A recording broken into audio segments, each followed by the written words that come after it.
everyone, and welcome back to NGUSIK, a podcast by International Relations Students for UIN Sunan Ampel, Surabaya. My name is Karina, and today I'm joined by my amazing teammates. Hi, I'm Marsha. Hello Jen, I'm Ayu. Nice to meet you. And today we are very excited because we are joined by a special guest all the way from Singapore, Jen Yang Zen. Hi everyone, hello Masha, hello Ayu, and hello Hi. Karina. Today, conversation will explore identity, culture, Asian regionalism, and the role of young people in shaping Asia's future. We've really been looking forward to this discussion and we're very grateful that Jen could join us today.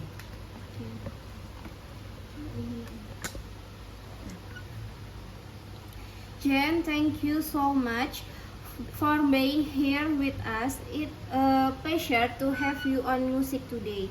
To start use off, could you briefly introduce yourself to our audience? Yes, Karina. Hi, so thank you so much for having me on. So I'm Jane. I was born and raised in Singapore, but both of my parents migrated here from China in the 1990s. So I really grew up and navigated the intersection of these two cultures. Academically, my journey has taken me from a diploma in hotel and hospitality management to a bachelor's degree in international relations. And this August, I will be taking the next step and starting my master's in Asian studies at RSIS. And given my upbringing and what I study, I'm very passionate about the topics that we are going to be covered today. So I'm really excited to dive in. Okay, thank you so much. Thank you so much, Jane. I think it's really fascinating how your academic journey has taken you through different fields and eventually into international relations and ASEAN student.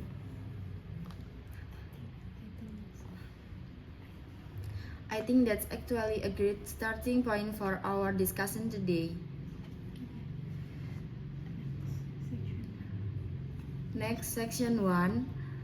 Growing up in Singapore with Chinese roots, how do you navigate multiple cultural identities? It is a good question, Ayu. So honestly, it took some time to figure out. When I was younger, my only goal was to blend in. Back then, before we had the world at our fingertips online, where we are more connected online, there's a lack of exposure for different cultures, and that means that sometimes people do not know how to handle differences.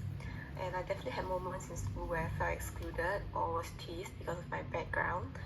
But instead of retreating, I realized that curiosity was the best response. I started actively learning about my classmates, about their food, their language, their festivals. And in Singapore, we are fortunate to have a social studies curriculum that blends a foundation for understanding different races and religions. So that helped create a space for these conversations. And as I learned about my schoolmates, they naturally grew curious about me. And that gave me the confidence to share my own roots.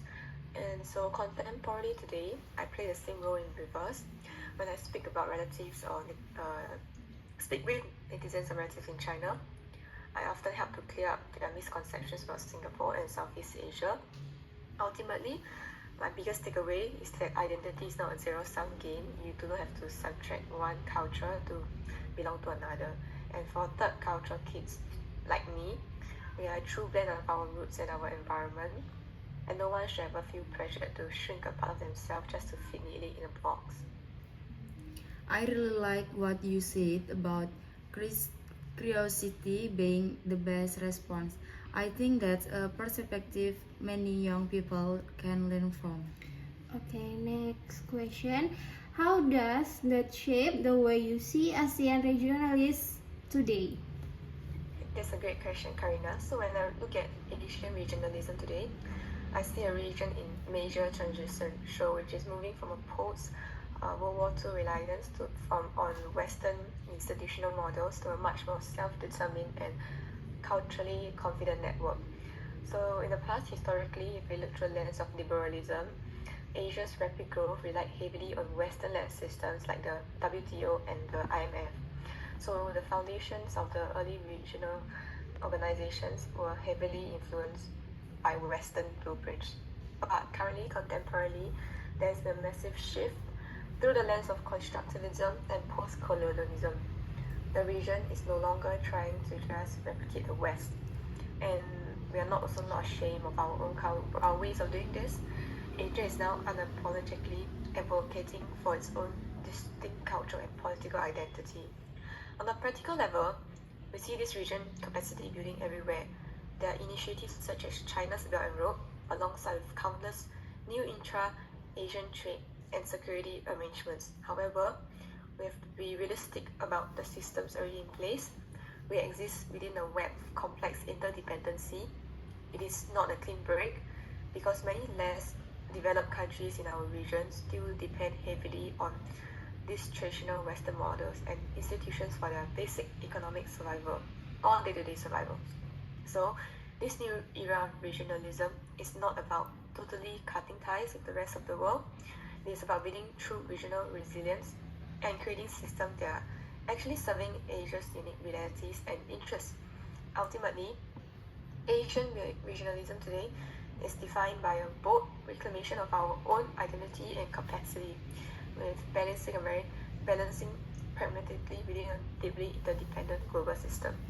Oh wow, that was a really interesting perspective, especially that idea that identity doesn't have to be a choice between one culture or another. And speaking of identities and regional connection, let's zoom out a little and talk about Asia on a broader scale. Section 2. You are pursuing MIC ASEAN Studies at RSIS, one of Asia's top IR institutions. How do you see ASEAN role evolving amid current global tension like the Iran conflict and US-China competition? Yeah, that's a good question. ASEAN's role evolving into an indispensable diplomatic anchor, ensuring that small states retain their agency and economic openness in an increasingly fragmented world. So when you look at Southeast Asia compared to superpowers like the US or the China, it's a basic fact that most of us are just small states. We lack the physical or military capacity for direct confrontation, and the global rules-based order is currently risk of degenerating into the law of the jungle where might makes right. Major powers are increasingly adopting transactional and sometimes coercive approaches. If the role fractures into isolated blocks and we are being controlled by these big powers, small states face severe loss of choice and autonomy. However, this doesn't mean that our region is helpless. Rather than using or adopting a fatalistic posture, ASEAN can exercise its agency by heavily leaning to regional and international institutions to create our own political and economic space. We survive by maintaining an omnidirectional balance. So the most pragmatic way to prevent regional anxieties is to keep lines of communication open and ensure our economies keep flowing. So we take the current situation with Iran and the blockage in the Strait of Hormuz. So this has triggered a severe energy crisis. So instead of resorting to hard power posturing, ASEAN focuses on pragmatic diplomacy to ensure our supply chains. You can see this convening power in action right now. So right now in the Shangri-La dialogue, which just happened a week back. Yep. So in Singapore, Singapore provide neutral forums where global defense chiefs can negotiate, which dilutes the tensions. What this demonstrates is that ASEAN uses multilateralism to enforce a level playing field for big and small states alike. So our goal is to be highly useful facilitators while actively avoiding to be a sacrificial pawn between major powers. Thus, among all this profound unpredictability and volatility, ASEAN's evolving role is not about physical might. It is about leveraging institutional diplomacy to keep the region stable, open, and economically resilient. Okay, that's actually a very interesting, very way of looking at ASEAN. I think many people tend to focus on military power, but not necessarily on diplomatic influence. Next question. Okay, next question. Singapore sits at the crossroads of East and Southeast ASEAN. What unique perspective does that give you? It is a good question, Masha. So, sitting right at the crossroads of East and Southeast Asia, Singapore's unique perspective is defined by strict pragmatism. So, Singapore have to really leverage the geography and its multilateral networks to secure its sovereignty while absolutely avoiding taking sides. So, as a geographically small state, Singapore's foundational survival philosophy was shaped by the late founding Prime Minister Lee Kuan Yew through the poison shrimp strategy. So the idea of the strategy is that Singapore must build up its defense system to be formidable enough that any large aggressor would find it impossible to swallow. So, but hard power is not enough, you have to be pragmatic. As Senior Minister Lee Hsien Loong recently emphasized, while there's an immense pressure from major powers to pick a side, Singapore has to really resist that by proactively creating more options for it globally. And this is the same, has echoed this by Prime Minister Lawrence Wong. He also warned that a war where some act as if might makes right, picking sides and forcing decoupling is highly destabilizing. So the clearest example is how we apply this pragmatism in our maritime sector. Singapore controls one of the world's most vital strategic choke points, the Malacca Straits. But rather than weaponizing this geography, we remain completely open and service vessels from every nation, because it is very dangerous for Singapore to take sides or close off access. And furthermore, we cannot unilaterally decide terms to superpowers. We rely on international and regional organizations like ASEAN to voice our concerns. By pulling our diplomatic weight with our neighbors, we can actually lobby, we can influence in decisions, and we can advocate for rule-based order on a global stage. So to conclude, when you look at how we operate, avoiding taking sides is not about being passively neutral. It is an active, principled strategy to ensure that Singapore's strategic location serve global integration and to avoid division. To summarize, moving the world from this crossroad has taught Singapore that a small state, the true security of a small state, does not come from aligning with a single power, but we must remain universally relevant, fiercely pragmatic, and embedded in a multilateral system. Okay, so far we've talked about states, institutions, and regional dynamics. But at the end of the day, the future of the region will also depend on its people. Okay, next section 3. You've let student communities work in Greenwich, manage China's CA supply chains. How do young Asians today see their role in shaping regional cooperation?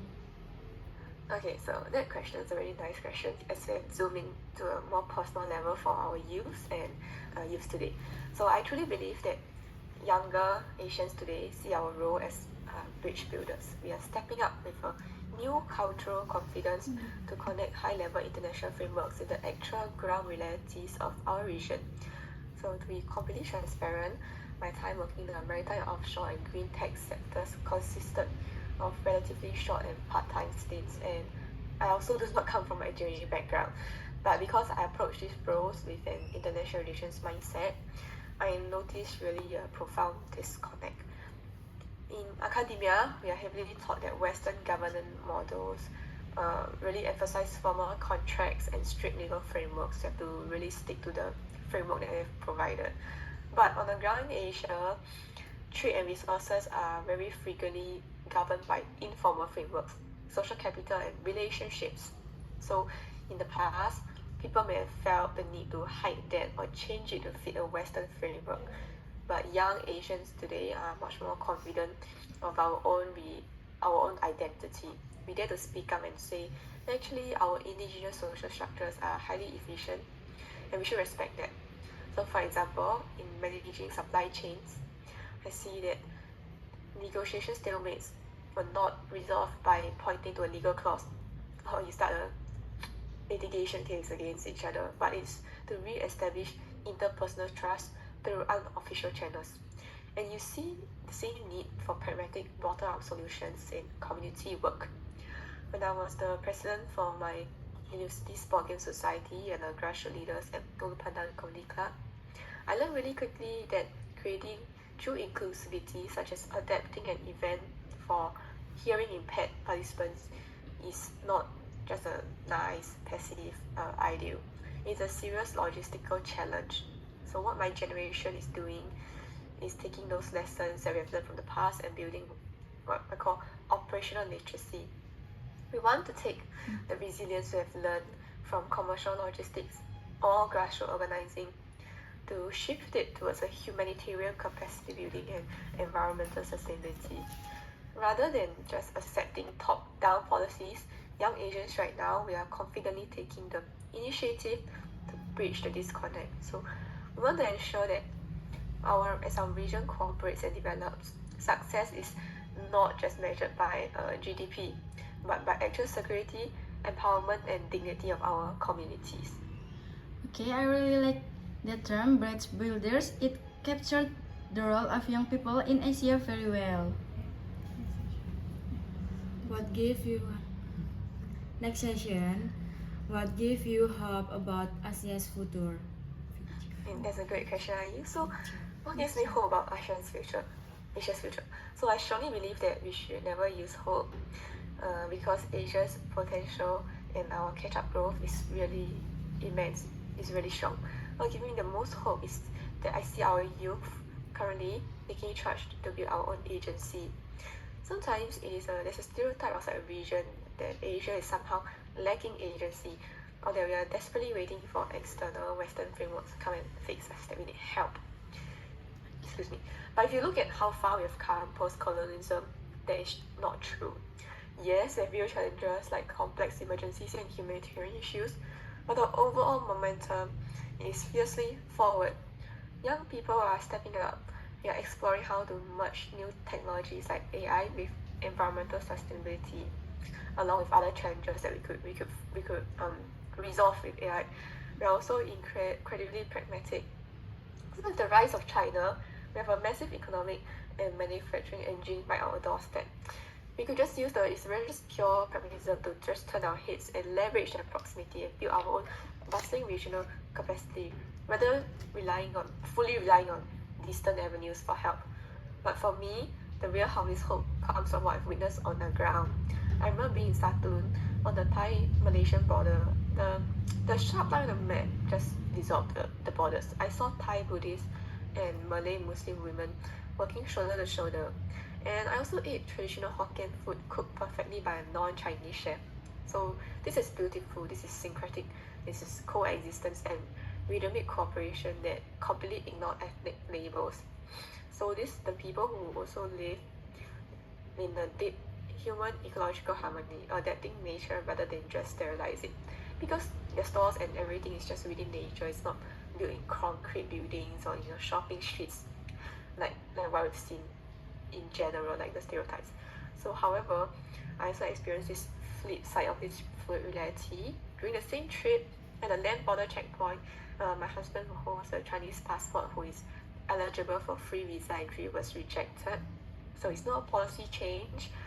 Also, because the officer explained that the local computer system was not connected to the main database, so there was an issue and the officer could not let him pass. And we had to turn back, but it's okay because the issue was resolved during another trip to Malaysia soon after, and they cleared him, and there was no issue then.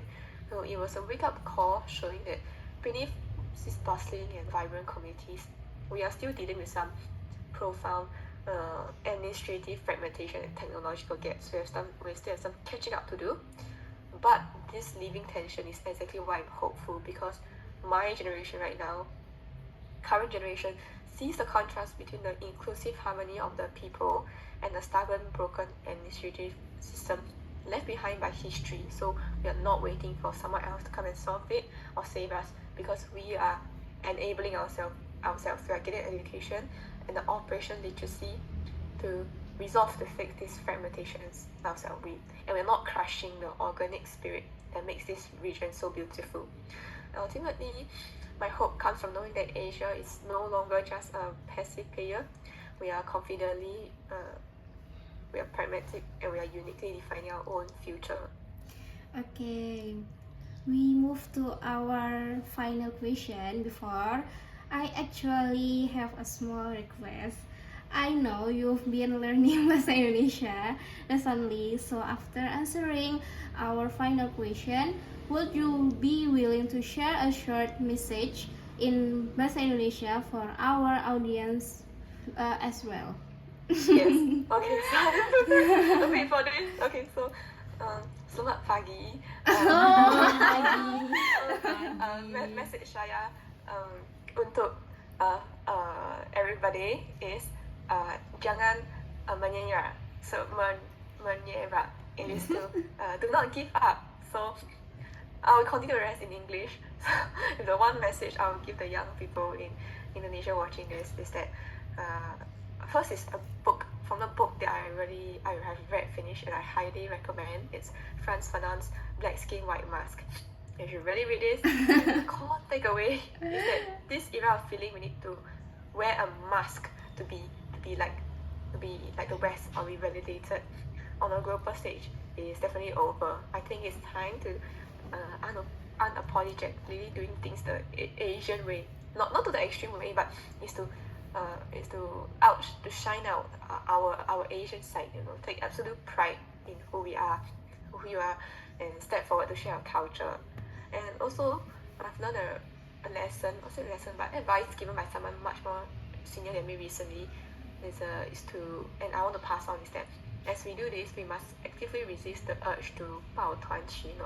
So this direct translation, which means to huddle together in only your own familiar groups for comfort. So true cultural competence is reciprocal. If you want others to listen to you, you must make the effort to genuinely understand the other party's culture. So be deeply respectful and fact check your own assumptions, and do not just isolate yourself in cultural silos. As you step out from your own comfort zone, remember that it's completely okay if people do not immediately accept you or understand you or accept it. You don't need to win every argument, because you just have to confidently put your facts and your culture on the table and be comfortable in agreeing to disagree. In Southeast Asia, we often take our value of politeness, saving face, or we can say malu, a bit too seriously. So do not let the fear of embarrassment silence you. Just tak malu. Fanon, resist the echo chamber, speak your truth, and not be afraid of being seen. So thank you so much for having me here. Thank you, Karina. Thank you, Ayu. By the way, Jen, do you have a favorite Indonesian food? Yeah, Indonesian food. I like ayam penyet, but I don't know. It's an Indonesian food. Or is it Nasi goreng? Oh yes, I love nasi goreng. It's really very nice. So nice. It's nasi lemak. Everything is just so good. I especially love sambal belacan. It is really fragrant, and I don't think I will try and I don't think I will try and recreate it, because that's a very unique Malay thing, and the Chinese version of it, and it's also very different. I love the fragrance. I love the shrimp inside, and I also like bergedil. There's one thing that I really cannot cook. Bergedil. I keep trying to fry it. It always breaks apart. So really nice. I love it. Everything's just so nice. The food. And the fried fish. Okay. Oh my god. The ikan goreng. Oh, ikan goreng. Like the sauce with the curry along with the nasi. Oh, so fragrant.